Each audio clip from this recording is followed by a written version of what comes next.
Friends, today we will again try to read that divine seal, that lordly signature that shines upon every living being.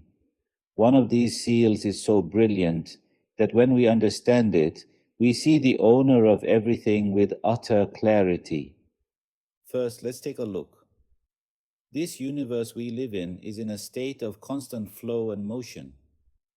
Galaxies, planets, clouds, mountains, everything flows like a river, changing at every moment.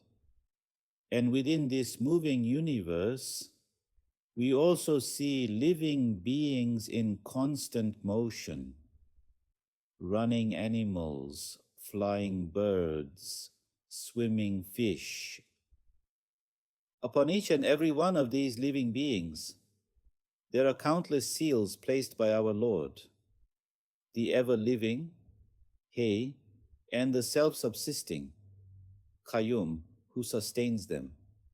Just one of those seals is this: every living being, especially the human being, is like a miniature model of the universe, a fruit of the tree of creation, and a seed of this world. What does this mean? Let us explain with three wonderful examples. First, a miniature model of the universe. Imagine you want to make a small model that is an exact replica of a large mosque. Can you make that model without knowing the entire mosque, without seeing its every corner? Of course not. Likewise, every living being is a small model, a misali musagar of the vast universe. Whatever exists in the universe, samples of it are gathered in that living being. Therefore, one who does not know and cannot create the vast universe cannot create this small and perfect copy of it either. Second, the fruit of the tree of creation. Think of an apple. How beautiful it looks on its branch, doesn't it? But can you think of that apple separately from its branch? All the vitamins, minerals, and the delicious water inside the apple come filtered through the roots, trunk, and branches of the tree. So I ask you, can someone who does not command the entire tree make that single apple? Impossible. Likewise, every living being is like a fruit of the vast tree of the universe. All its matter, all its atoms come filtered from the universe. Therefore, one who does not command the entire universe cannot create that single living being either. Third, the seed of the world. Think of a fig seed, a tiny dot.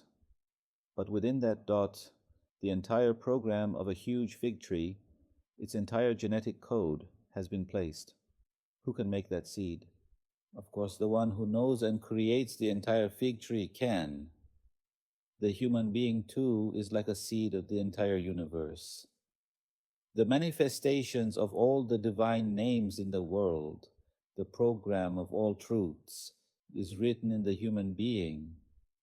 From these three examples, we understand that to create a single living being and to sustain its life, one must hold the entire universe in the palm of one's hand and rule over its every atom.